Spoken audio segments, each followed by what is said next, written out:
Saat matahari terbenam di balik kubah Basilika Santo Petrus pada malam tanggal 8 Mei tahun 2025, ribuan orang yang berkumpul di kota Vatikan merasa sangat antusias. Cerobong sempit kapal Sistine menarik semua perhatian. Selama berjam-jam dunia telah menyaksikan dan menunggu. Kemudian, tanpa ada pengumuman, hanya asap, pesannya menjadi jelas. Asap putih mengepul, melengkung di langit senja. Para kardinal telah memutuskan. Seorang paus baru telah dipilih. Beberapa saat kemudian, lonceng besar Santo Petrus berdentang, suaranya mengalir deras di atas atap-atap Roma seperti gelombang wahyu. Dan segera setelah itu, sesosok melangkah ke balkon, berpakaian putih, tangan mantap, mata tenang. Nama yang mengikutinya mengejutkan banyak orang. Robert Francis Provoost.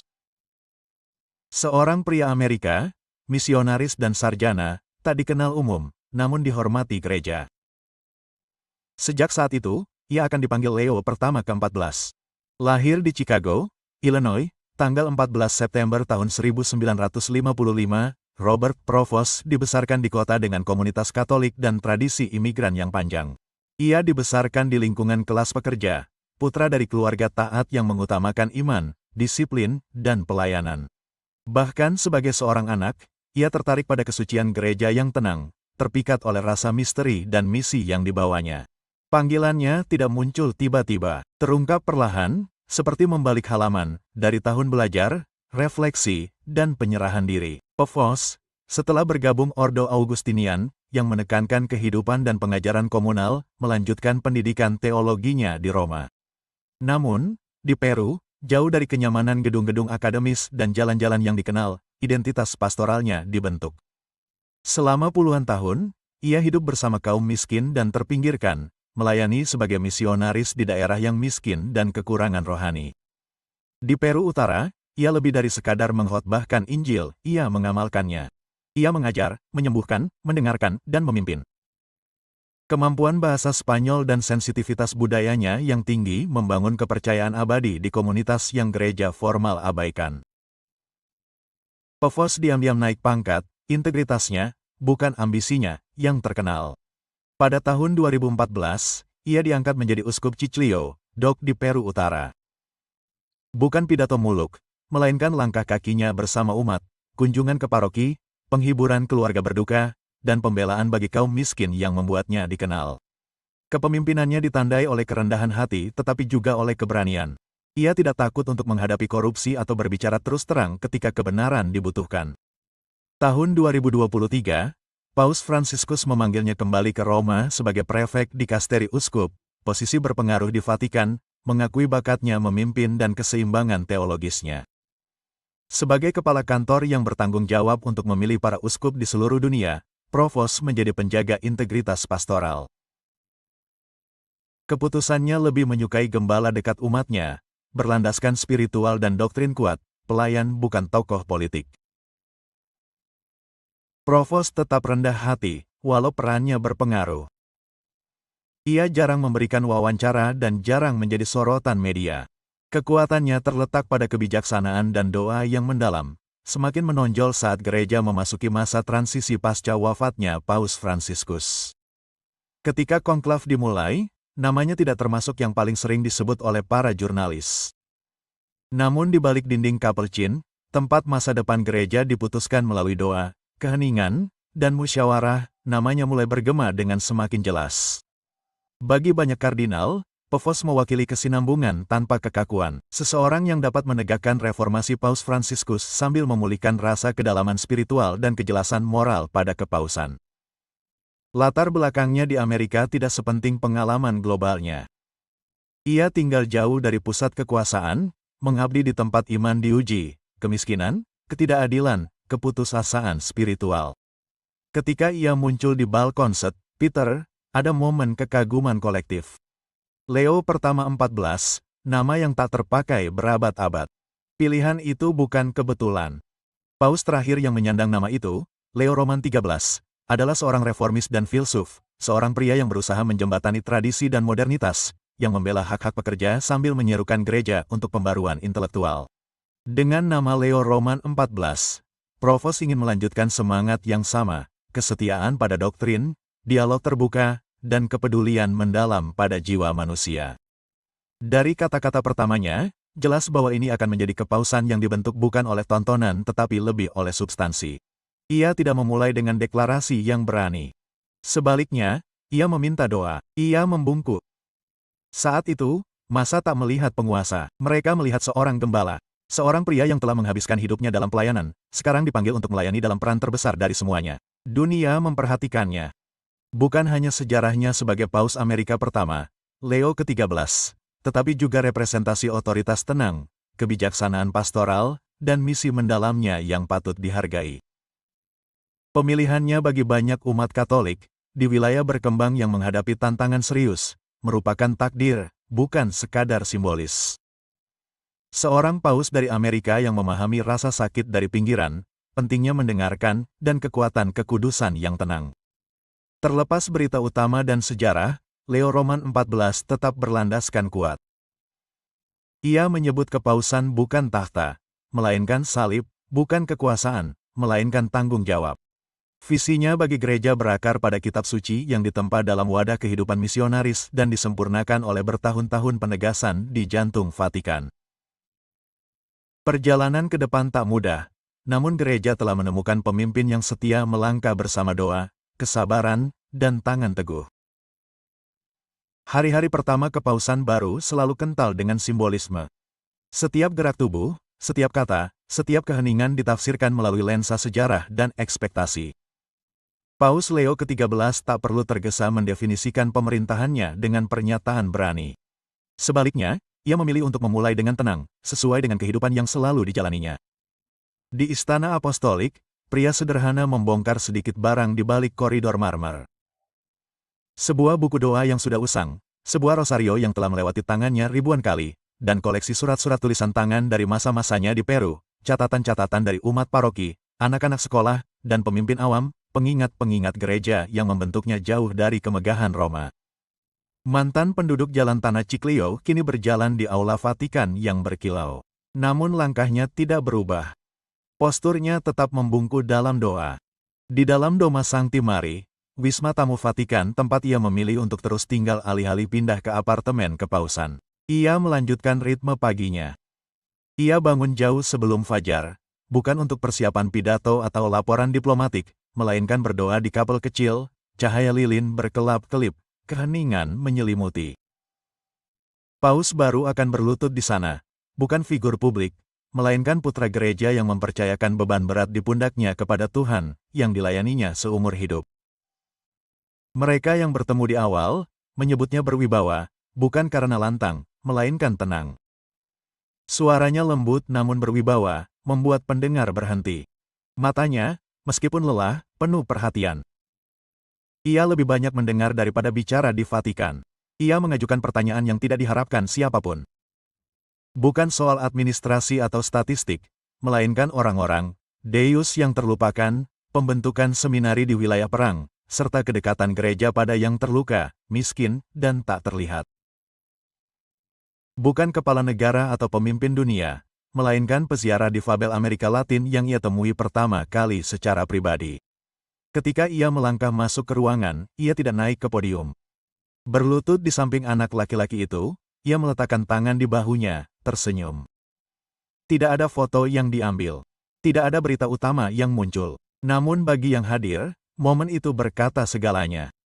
Para pengamat dari seluruh dunia segera mulai membandingkan Leo Roman XIV dengan pendahulunya. Paus Fransiskus sering bicara spontan dan pastoral, sementara Leo ke-13 bersikap tenang dan kontemplatif. Kata-katanya terpilih, puitis, namun selalu berlandaskan kitab suci. Pendekatannya tidak mencolok, tetapi tegas.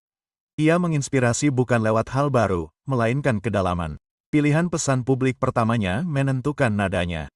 Alih-alih membahas politik, ekonomi, atau bahkan reformasi gereja, ia merenungkan Injil saat itu. Kisah para pengikut di jalan menuju Imos.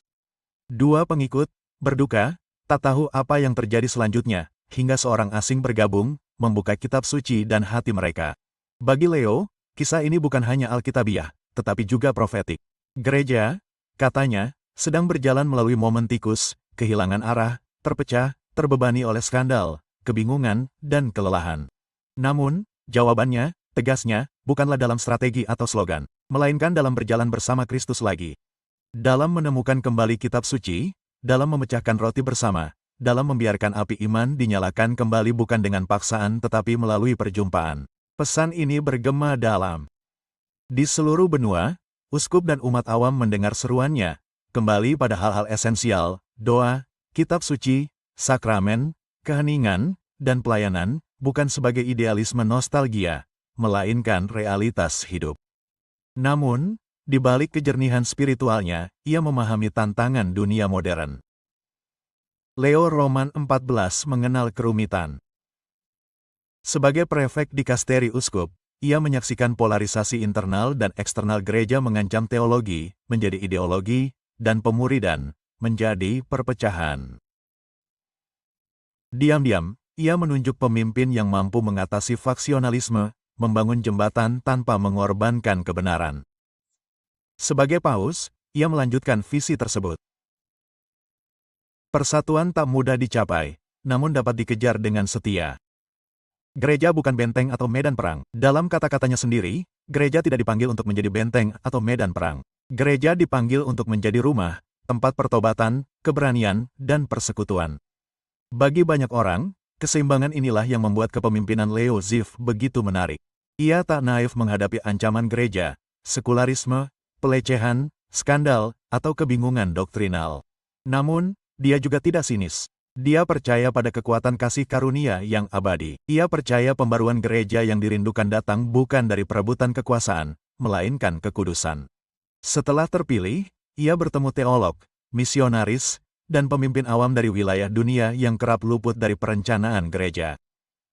Dari Kongo sampai Kamboja, dari paroki terpencil Alaska hingga kamp pengungsi Suriah, ia ingin mendengar suara mereka di pinggiran. Ini bukan sekadar pertemuan simbolis, tetapi juga mendasar. Pinggiran, bagi Leo Roman XIV, bukan marginal, melainkan sentral. Ia sering ulang kalimat khotbahnya di Peru. Pinggiran gereja adalah hati Kristus. Penekanannya pada mendengarkan bahkan meluas hingga ke kaum muda. Dalam pertemuan pribadi dengan sekelompok umat Katolik muda, ia tidak mengajukan pertanyaan tentang tren media sosial atau statistik kehadiran di gereja. Ia menatap mereka, bertanya, di mana kalian merasa diperhatikan? Tersesat, bagaimana kita berjalan bersama? Itu adalah pertanyaan yang mengejutkan mereka, tetapi pertanyaan yang membekas lama setelah pertemuan berakhir. Dalam beberapa bulan berikutnya, Leo Roman XIV mulai memetakan arah kepausannya dengan lebih jelas. Minggu-minggu awal yang hening, penuh kehadiran, dan refleksi, lebih bermakna daripada dokumen kebijakan. Minggu-minggu itu mengungkapkan hati seorang pria yang percaya bahwa kekuatan gereja tidak akan ditemukan dalam menegaskan dirinya lebih keras, tetapi dalam menjadi lebih setia. Saat debu konklav mereda dan kamera beralih ke berita utama lainnya, sesuatu yang lebih tenang mulai terungkap. Sesuatu yang kurang terlihat tetapi jauh lebih abadi. Paus Leo ke-13, baru saja menjadi uskup Roma, bersiap menyampaikan pidato publik pertamanya. Momen itu tidak akan datang di stadion atau selama acara global besar. Sebaliknya, akan terjadi selama Regina Coeli, refleksi dan doa minggu dari jendela Istana Apostolik, menghadap umat di lapangan Santo Petrus. Ada intensitas yang tenang di udara hari itu. Itu adalah penampilan pertamanya dalam peran ini sejak pemilihannya, saat mata umat Katolik, skeptis, dan jurnalis sama-sama beralih ke Vatikan, bertanya-tanya pesan seperti apa yang akan disampaikan Paus baru ini. Apakah dia akan membahas posisi politik gereja? Apakah dia akan berbicara tentang keresahan sosial atau mungkin ketegangan global? Tetapi ketika Paus Leo Roman XIV melangkah maju, tidak ada pertunjukan besar, tidak ada peningkatan dramatis, hanya Injil, refleksi, dan irama doa yang lembut. Dia berbicara dengan lembut tetapi jelas, merenungkan kata-kata Kristus setelah kebangkitan. Damai sejahtera bagi Anda.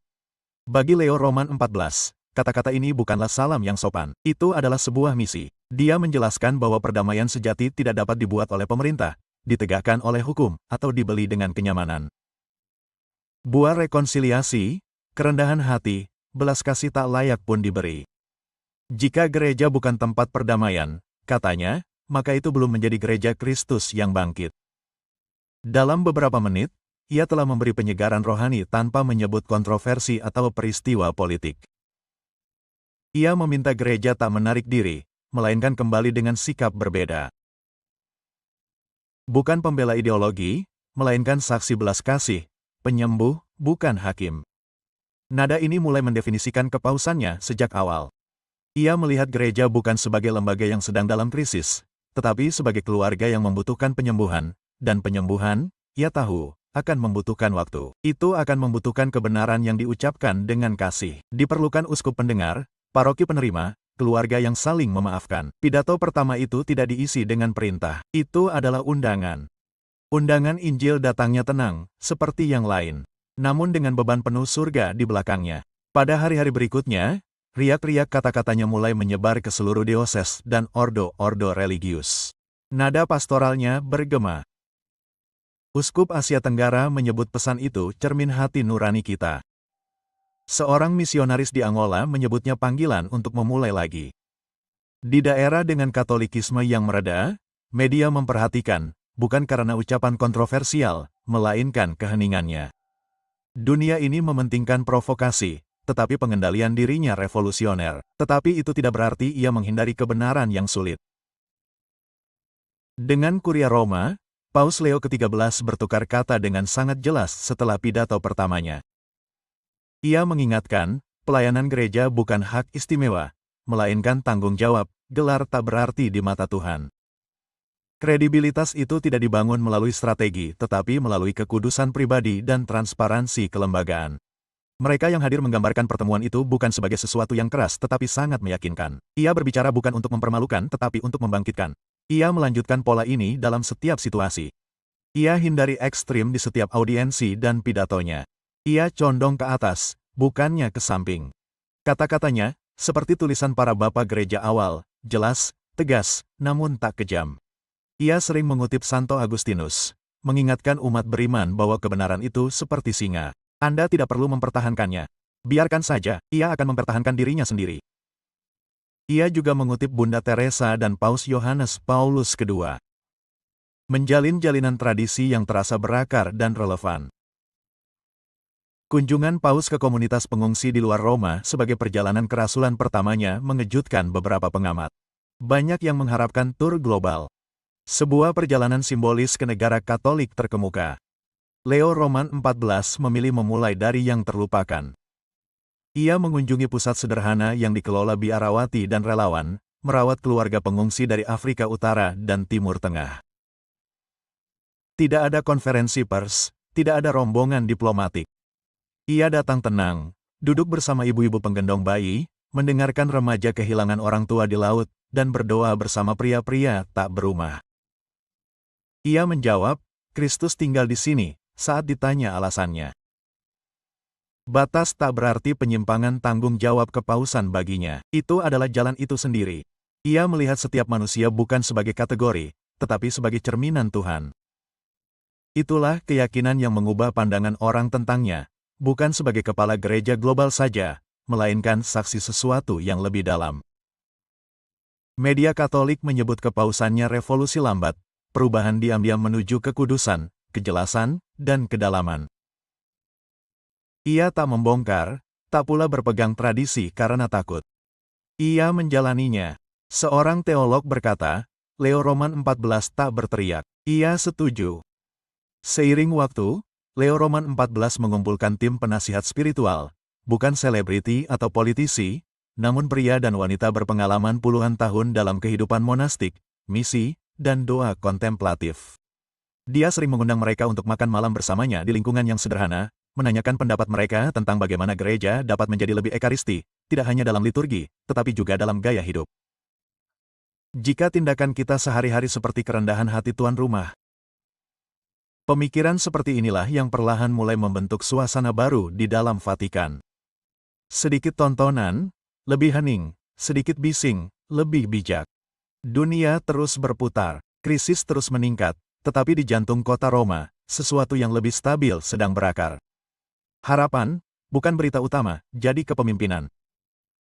Jutaan mata melihat pertanyaan muncul tenang. Mungkinkah Leo Roman XIV Paus esensi, bukan era? Bukan yang mendefinisikan zamannya dengan perlawanan, melainkan wahyu. Gereja yang menemukan kembali pusatnya, bukan bereaksi pada kekacauan. Perjalanan itu baru saja dimulai dan dunia mungkin tanpa menyadarinya mulai mengikutinya. Dalam 100 hari pertama masa kepausannya, Paus Leo Roma XIV telah mulai membentuk kembali hati kepemimpinan gereja, bukan dengan dekret yang luas, tetapi melalui pengembalian yang halus ke akar pemuridan. Dia tidak menyerukan revolusi struktural. Dia menyerukan pembaruan spiritual. Dan itu dimulai bukan dengan umat beriman di bangku gereja, tetapi dengan para gembala itu sendiri. Paus Leo Roma ke-14 menyampaikan satu hal yang jelas kepada para uskup dan kardinal secara pribadi. Kekudusan harus kembali ke pusat otoritas. Gereja, katanya, tidak membutuhkan lebih banyak manajer. Gereja membutuhkan para bapa, orang-orang yang pendiam, berintegritas, dan berkorban yang membawa bau kawanan domba mereka, bukan bau ambisi. Ini bukan kata-kata yang kasar, tetapi tidak tergoyahkan. Ia berkata seperti orang yang hidup di antara kaum miskin, membasuh kaki para tahanan, dan membagi roti bukan di pesta mewah, melainkan di kapel desa yang bocor. Pembaruan ini dimulai Leo Roman XIV dengan audit spiritual, bukan audit diosis, keuangan, atau proyek pembangunan, melainkan rumah pembinaan dan seminari. Ia mengundang pembimbing spiritual, biarawan, dan misionaris berpengalaman untuk mengunjungi lembaga pelatihan dunia. Tugas mereka bukanlah untuk memeriksa, tetapi untuk mengamati. Orang-orang seperti apakah yang sedang dibentuk? Apakah mereka belajar untuk berdoa atau sekadar berkhotbah? Apakah mereka diajari untuk melayani atau mengendalikan? Apakah mereka meninggalkan pembinaan dengan hati yang membara, atau hanya kecerdasan yang tajam? Audit ini mengungkap krisis kedalaman, bukan doktrin. Terlalu banyak calon imam yang dibentuk oleh efisiensi, kinerja, dan kesuksesan eksternal sementara kehidupan batin mereka tetap terabaikan. Maka Leo Roman XIV menanggapi dengan sesuatu yang mengejutkan banyak orang dalam keheningan Sang Penyembuh. Ia meminta setiap uskup, tanpa memandang negara atau jabatan, untuk ikut retret 5 hari, dipimpin kontemplatif, bukan administrator atau dosen.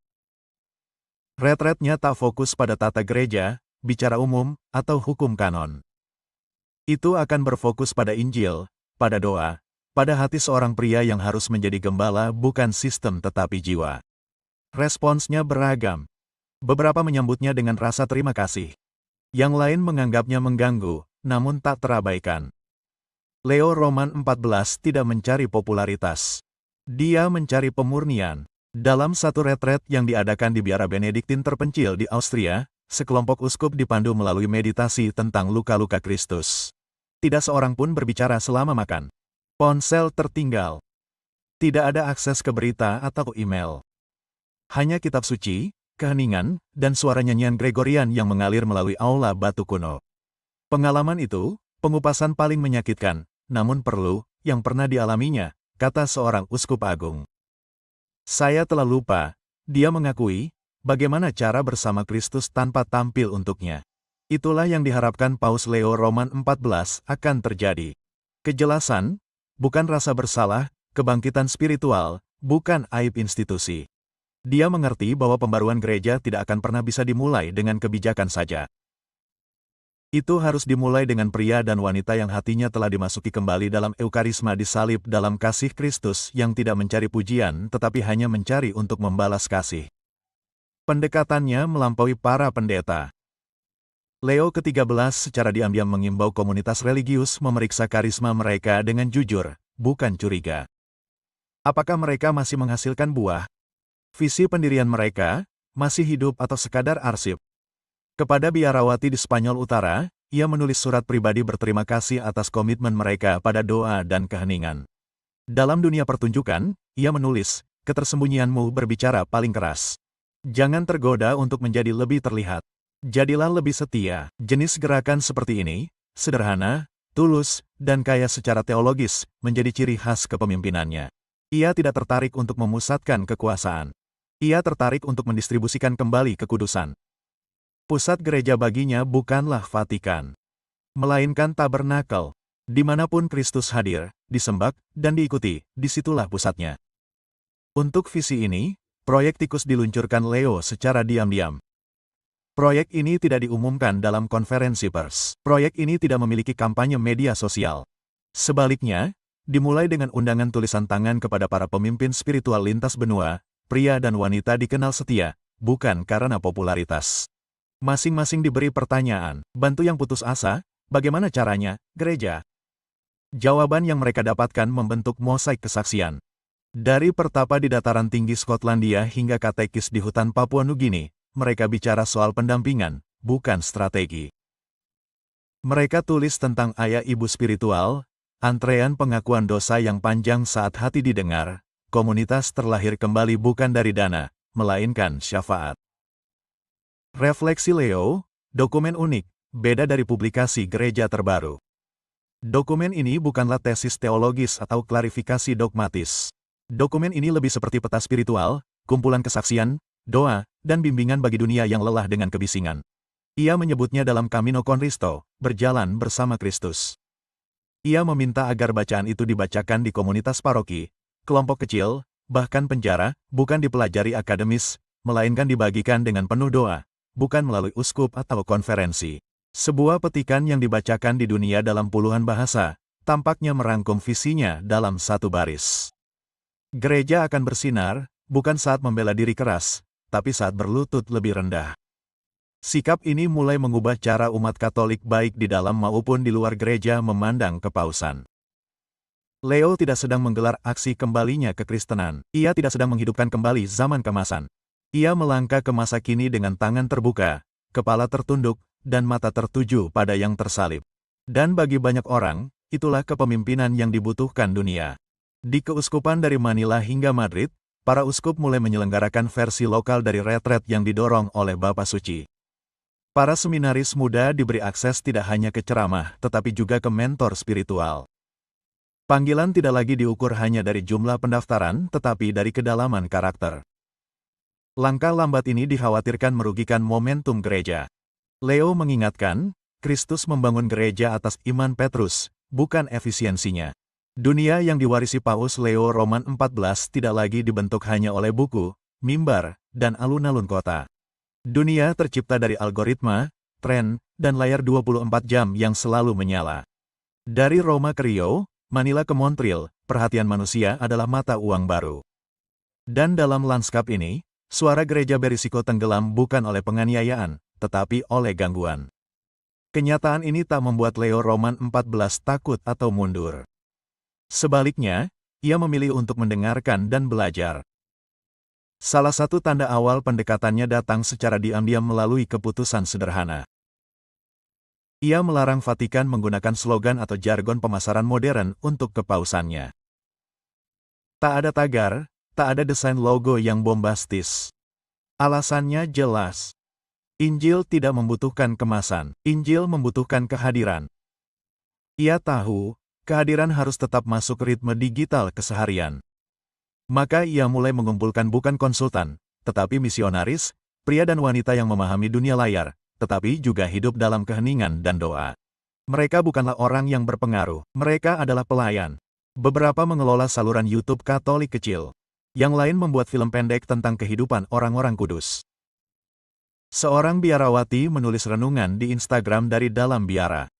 Kepada masing-masing dari mereka, Leo Roman XIV mengajukan pertanyaan yang sama. Bicara pada hati yang tak kenal hening lagi.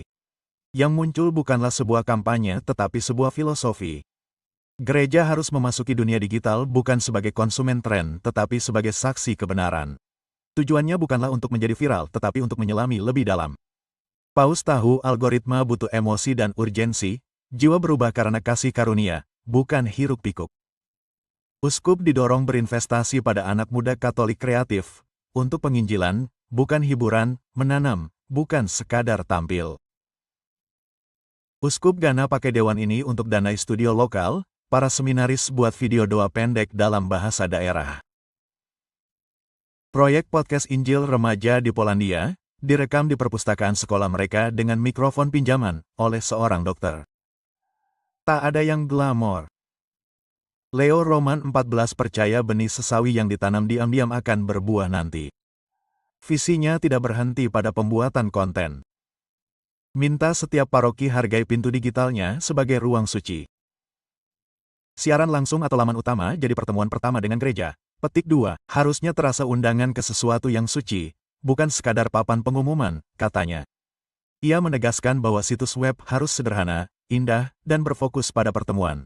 Tidak dipenuhi dengan informasi, tetapi berpusat pada undangan, waktu misa, jam pengakuan dosa, perhatian pastoral.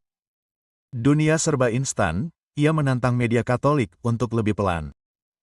Jangan menjadi yang pertama berbicara, katanya, jadilah yang pertama berdoa. Ia mendorong jurnalis gereja untuk mendahulukan kehidupan batin, berdoa di tabernakel sebelum menulis. Ia pernah berkata kepada seorang reporter muda dari Argentina, "Untuk berkata jujur di tengah badai, kita harus tenang dulu." Ia bahkan mengeluarkan surat khusus untuk para misionaris digital, orang awam biasa yang membuat blog, reel, dan posting Katolik di seluruh dunia. Petik 2. Kau di garda depan Areopagus baru, tulisnya. Jangkauanmu yang kecil tak perlu ditakutkan, satu jiwa melalui keindahan dan kebenaran, kemenangan surga. Perhatian pastoral ini meluas hingga bagaimana ia sendiri terlibat dengan teknologi. Walau jarang memakai media sosial, setiap kalimat atas namanya dirawat hati-hati selayaknya surat tulisan tangan. Tidak ada posting yang disetujui tanpa doa. Tidak ada video yang dirilis tanpa tujuan. Ia sering mengutip kata-kata St. Paulus. Aku telah menjadi segalanya bagi semua orang untuk menyelamatkan sebagian. Namun, Leo Roman 14 menambahkan, jangan kehilangan jati diri demi menjangkau mereka. Gerakan digitalnya yang paling berkesan, tak terduga. Sebuah video pendek dirilis dari kapel Domus Sancti Mavi. Hanya paus yang berlutut dalam keheningan di hadapan Ekaristi. Tidak ada kata-kata yang diucapkan selama lebih dari 5 menit. Sunyi, tak ada yang bergerak, efek cahaya dan musik nihil. Video itu ditonton oleh jutaan orang. Satu video itu menyampaikan lebih dari 1000 khotbah. Video itu mengingatkan dunia, keheningan bukan kekosongan, Kristus bersuara jelas lewat ketenangan di dunia digital. Di luar layar, Leo Roman 14 juga mendorong refleksi tentang etika teknologi. Lewat pidato global langsung, ia mengajak para pengembang, insinyur, dan pemimpin teknologi renungkan tanggung jawab moral inovasi. Apakah alat Anda membuat kita lebih manusiawi atau kurang? Apakah alat itu menyembuhkan atau justru hampa? Tanyanya. Ia tidak mengutuk teknologi, tetapi ia memohon hati nurani. Ia menyerukan hari Sabat digital tahunan, umat Katolik dunia didorong menjauh dari perangkat seharian, berkumpul bersama keluarga, kaum miskin, lansia, atau mereka yang kesepian.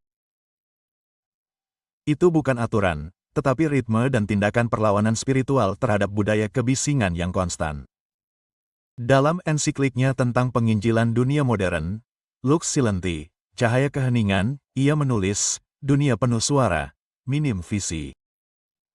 Gereja harus belajar lagi untuk berbicara tidak hanya dengan mulutnya, tetapi juga dengan hidupnya. Ajaran ini bergema dalam di hati kaum muda Katolik. Banyak yang lelah dengan polarisasi dan tontonan bahkan di dalam gereja. Yang mereka dambakan adalah keaslian, bukan penampilan, tetapi kehadiran. Visi digital Leo Ziv menawarkan model yang berbeda. Ia tidak menjanjikan klik, ia mengundang pertobatan. Media yang dikelolanya secara cermat menginspirasi inisiatif baru. Retret hening bagi para influencer, pelatihan biara dan pembuatan film, bahkan aplikasi yang dirancang bukan untuk melacak kebiasaan, tetapi untuk memandu pengguna dalam doa-doa yang mendalam dan refleksi kitab suci harian. Era digital, di bawah kepemimpinannya, bukan ancaman, melainkan kebun anggur yang belum dipetakan, tempat benih kekudusan bisa ditanam bijak. Leo Roman 14 percaya, pada akhirnya, Kristus menyertai kita, bahkan melalui layar, ia menunggu pengakuan kita, hatinya terbakar dalam firman dan hening sesudahnya. Saat bulan-bulan berlalu dan goncangan awal kepausan baru mulai mereda, dunia mengalihkan perhatiannya ke pertanyaan yang lebih dalam. Paus Leo ke-13 membayangkan masa depan gereja Katolik bagaimana? Jawabannya tak pernah berupa visi besar atau rencana strategis 5 tahun. Ia menjawabnya seperti kehidupannya, sabar, penuh doa, sepatah demi sepatah kata. Bukan peta jalan reformasi, melainkan imajinasi profetik yang lebih kaya, yang terpancar dari khotbah, surat, dan gesturnya yang tenang. Leo Roman 14, gereja, tak bahas kekuatannya. Ia berbicara tentang memulihkan jiwanya. Baginya, gereja masa depan bukanlah yang terbesar. Bukan yang terkeras, gereja itu haruslah yang tersetia. Kita bukan dipanggil untuk dikagumi, katanya, tapi bertobat terus. Baginya, Misi gereja bukanlah mengikuti dunia, melainkan berlabuh di Kristus, menjadi mercusuar bagi dunia yang hanyut. Salah satu keyakinan utamanya adalah bahwa gereja masa depan harus lebih kecil dalam ukuran, tetapi lebih dalam roh. Ia tidak meratapi penurunan jumlah umat di barat. Ia melihatnya sebagai kesempatan untuk memurnikan apa yang tersisa. Pohon yang dipangkas akan menghasilkan buah, katanya. Janganlah kita takut pada pemangkasan. Ia percaya gereja harus melepaskan godaan untuk diterima dengan segala cara. Sebaliknya, gereja harus fokus untuk menjadi tanda kontradiksi lagi, seperti Kristus. Dalam percakapan pribadinya dengan para pendeta muda, ia sering mendesak mereka untuk tidak mengejar relevansi, tetapi untuk menumbuhkan kekudusan.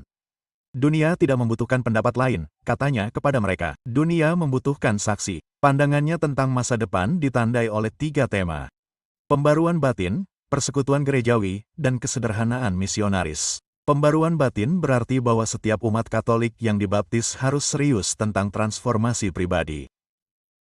Masa depan gereja bergantung hati kita yang diserahkan hari ini. Ia menyerukan umat beriman kembali pada dasar-dasar iman, doa harian, pengakuan dosa, kitab suci, puasa, dan karya kasih. Bukan sebagai kebiasaan saleh, tetapi sebagai tali penyelamat. Ia membayangkan generasi Katolik yang hidupnya berakar Kristus, takkan menyerah meski dunia tak bersahabat. Para santo abad ini, katanya, tidak akan menjadi pemain, mereka akan menjadi obor tersembunyi. Persekutuan Leo ke-13 bukan keseragaman, melainkan persatuan dalam kasih. Ia menyadari perpecahan ideologis yang memecah dewa dan ordo keagamaan, namun menolak memihak dalam perang budaya. Sebaliknya, ia terus menunjuk ke salib. Kita tidak memenangkan jiwa dengan menaklukkan perdebatan. Ia memperingatkan, kita memenangkan mereka dengan menyerahkan nyawa kita. Ia bermimpi gereja uskup berani membela kebenaran, namun turut menangis bagi yang menderita. Tempat di mana mereka bukan konsumen agama, tetapi kolaborator dalam misi. Para teolog mencari wawasan, bukan tepuk tangan, wawasan dari doa.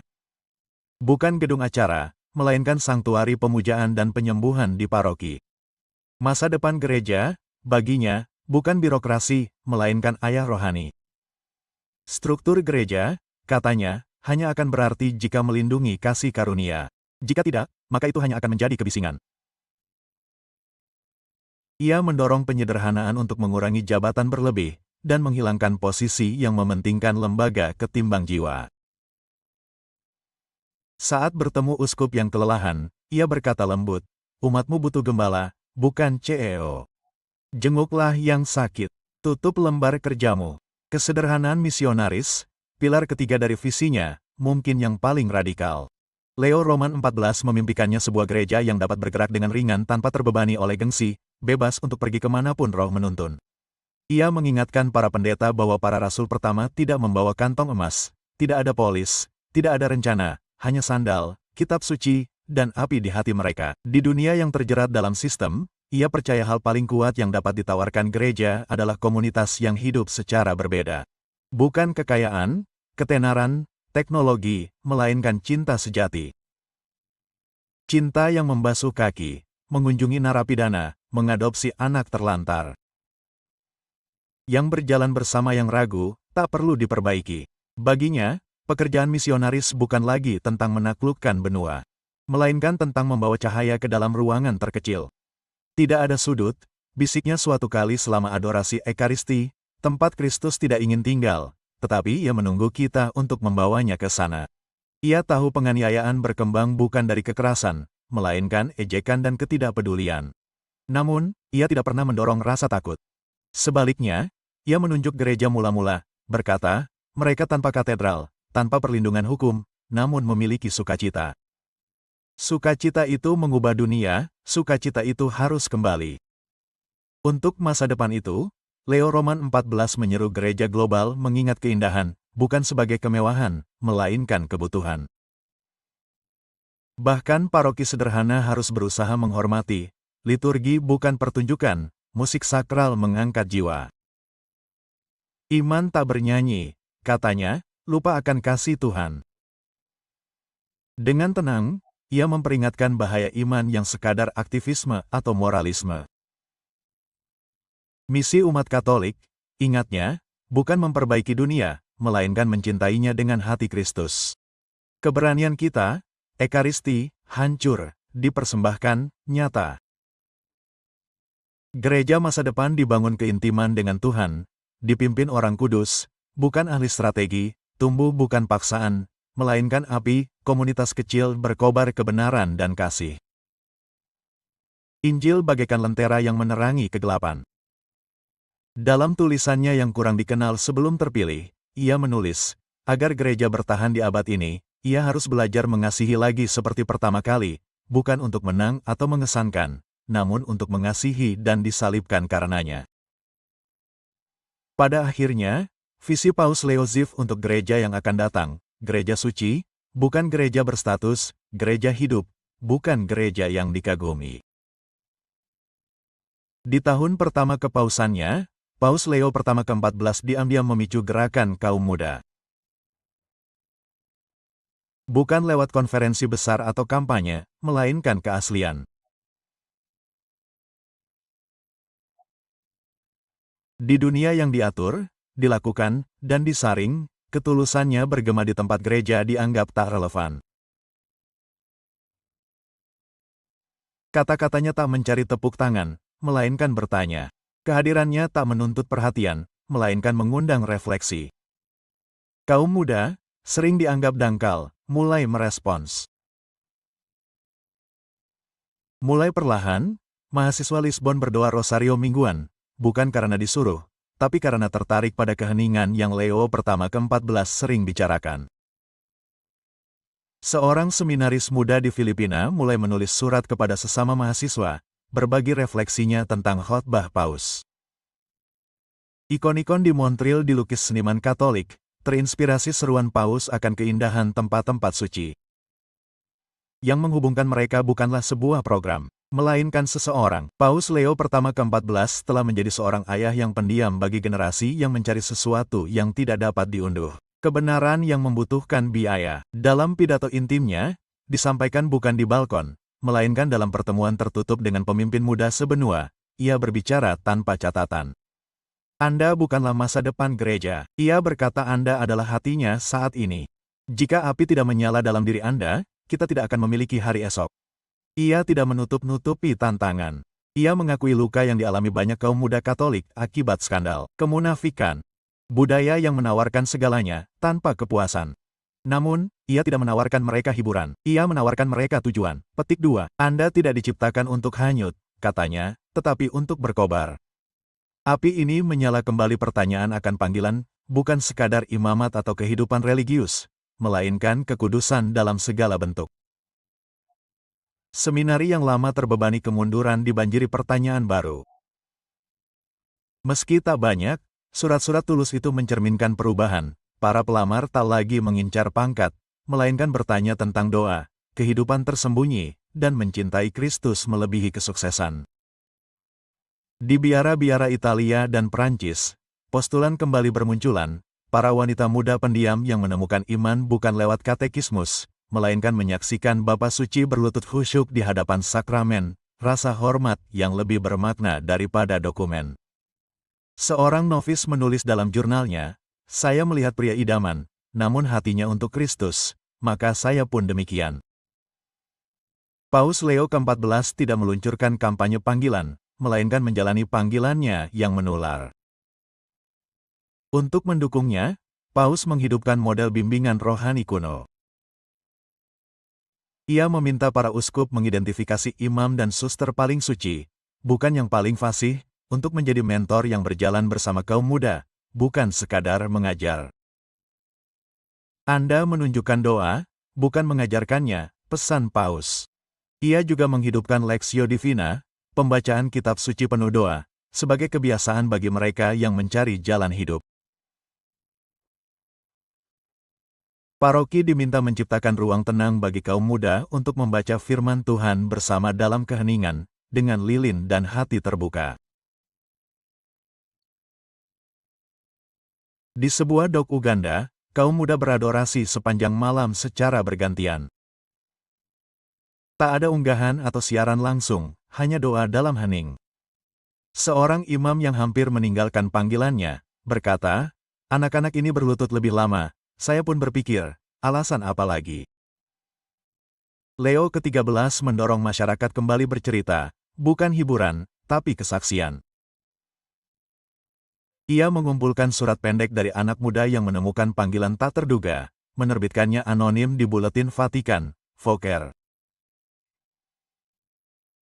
Setiap surat menampilkan jalan berbeda, imamat, pernikahan, keperawanan suci, atau panggilan heroik menjadi terang dalam profesi gelap. Petik 2. Saya akan berhenti mengajar, tulis sebuah surat, tapi gereja butuh saksi, bukan pekerja. Saya tetap mengajar, memulai setiap kelas dengan doa hening. Perubahan pun terjadi.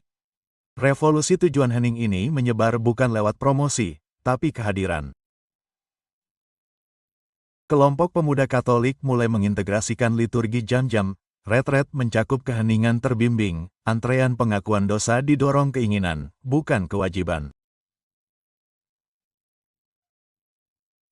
Leo ke-13 tetap tenang, hening, dan hadir dalam gerakan roh. Untuk pemuda dunia yang terpecah, sebuah surat ia menulis, lahir di masa bising, bukan berarti itu tujuanmu. Laparmu bukan hiburan, melainkan kekekalan. Lelahmu tak berarti Kristus lelah memanggil. Ia memahami kaum muda masa kini tak takut tantangan, namun takut dibohongi. Maka ia tak pernah berpura-pura mengikuti Kristus muda. Itu akan mengorbankan segalanya, namun Anda akan memperoleh segalanya. Lewat teladannya, gereja melihat masa depan bukan soal tren, melainkan kesaksian, bukan soal lebih keras, melainkan menjadi terang. Ketika panggilan hidup meningkat dan semangat rohani kembali di tempat-tempat yang dianggap hilang, satu kebenaran terungkap, bukan karena Leo pertama ke-14 menuntutnya, melainkan karena ia berlutut terlebih dahulu. Dunia menyaksikan kepausan Paus Leo pertama ke-14 yang tenang namun mantap, transformasi tak terduga terbentuk bukan lewat deklarasi doktrinal, melainkan jembatan di antara hati yang terpecah. Sejak awal, Leo pertama ke-14 menegaskan persatuan bukan sekadar aspirasi, melainkan perintah. Sebelum wafat, ia mengingatkan umat, Kristus tak berdoa untuk pengaruh. Ia berdoa agar kita menjadi satu. Di era yang ditandai oleh fragmentasi, politik, ideologi, agama, Leo yang ke-14 melangkah maju dengan kehadiran yang tidak berkompromi maupun mengutuk. Ia paham persatuan bukan keseragaman, dialog sejati bukan dari mikrofon, melainkan saat mendengarkan. Kunjungan ke rumah Abraham, pusat multiagama di pinggiran Yerusalem, menjadi salah satu aksi internasional pertamanya. Di sana, umat beragama melayani, tak berdebat. Tidak ada konferensi pers global, tidak ada daftar tujuan. Ia tiba tenang, melepas sepatu di pintu, lalu duduk bersama imam dan rabi di meja kosong. Mereka berbagi roti dan kemudian terdiam. Menjawab pertanyaan soal pertemuan, Leo pertama 14, bukan untuk bicara, tapi untuk menjadi manusia. Kerendahan hati yang memikat memungkinkan beliau melampaui batas agama dengan anggun. Para pemimpin gereja Ortodoks Timur, biasanya hati-hati dengan Roma, melihatnya sebagai saudara, bukan negosiator. Pertemuan pertama dengan Patriark Ekumenis Konstantinopel, beliau meminta berdoa. Mereka berdoa bersama, dalam bahasa Latin dan Yunani, gema persatuan yang lebih tua dari perpecahan. Beliau menyebutnya, rasa sakit cinta yang terpisah, luka perpecahan bukan tuduhan, melainkan duka bersama. Di Basilika St. Paul, beliau berkata, kita telah berpisah terlalu lama, dunia menderita karena kesunyian kita. Seruan persatuannya menyentuh jiwa, melampaui struktur. Ia mengundang komunitas tradisionalis untuk berdoa bersama, bukan untuk dimarahi atau dipuji, melainkan untuk berdoa bersama. Beliau berjalan dengan pemimpin mereka, berbahasa Latin, mendengarkan ketakutan mereka akan erosi keindahan dan penghormatan. Ia tidak mengabaikan mereka. Ia berkata, ada tempat di meja ini untuk cinta kalian, sambil memegang tangan mereka. Ia pun berlutut bersama kelompok karismatik, mata terpejam, saat pujian spontan bergema. Ia tidak menyuruh mereka untuk menguranginya. Ia hanya bertanya, apakah Kristus pusat api kalian? Bagi Paus Leo ke-14, inti permasalahannya bukan pada bentuk, melainkan kesetiaan. Di Roma, ia mengumpulkan seniman, teolog, biarawan, ibu-ibu, uskup, dan pengacara, mengajak mereka membayangkan gereja yang bersatu, bukan nanti, tapi sekarang. Ia menekankan bahwa kesepakatan atas setiap ungkapan tak diperlukan untuk mencapai kesepakatan akan setiap anugerah. Upayanya berbuah dalam hubungan yang diperbarui, bukan tajuk berita sensasional. Dioceses membentuk proyek kembaran, seperti memasangkan biara dengan sekolah di kota, dan paroki pedesaan dengan komunitas imigran. Umat Katolik pun kembali terhubung, bukan lewat konferensi, melainkan kopi, pengakuan dosa, dan makan bersama. Leo ke-14 tak membangun mesin, ia menyembuhkan keluarga.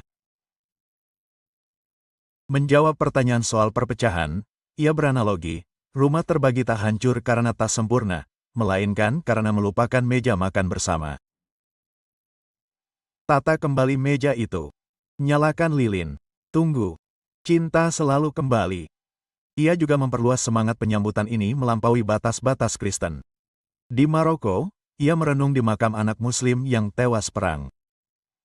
Di India, ia mengunjungi pendeta Gadara, membungkuk, menerima kain damai.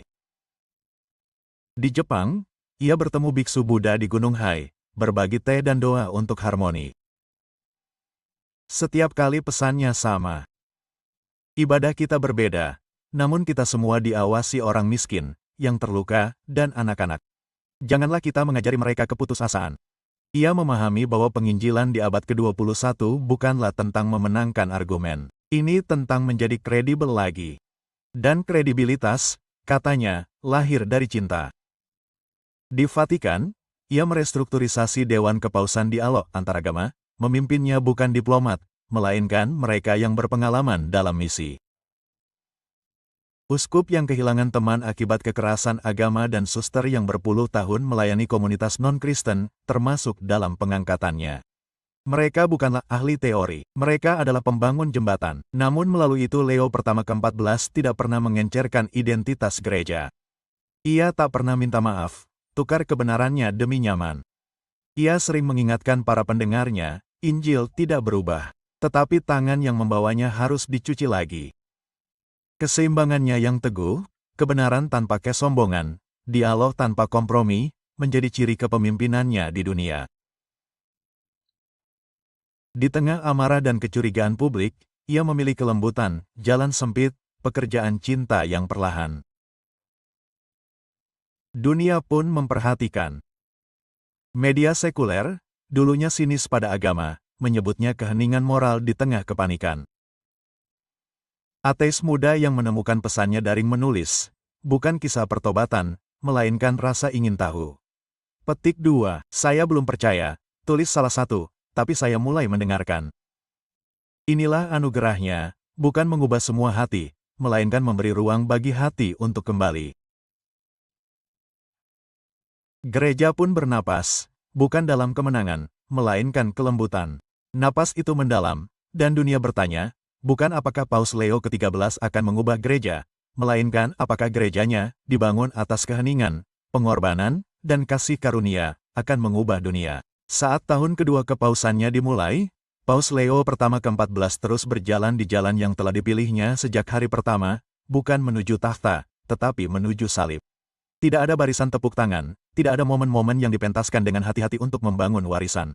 Ia tidak mengejar sejarah, ia mengejar Kristus.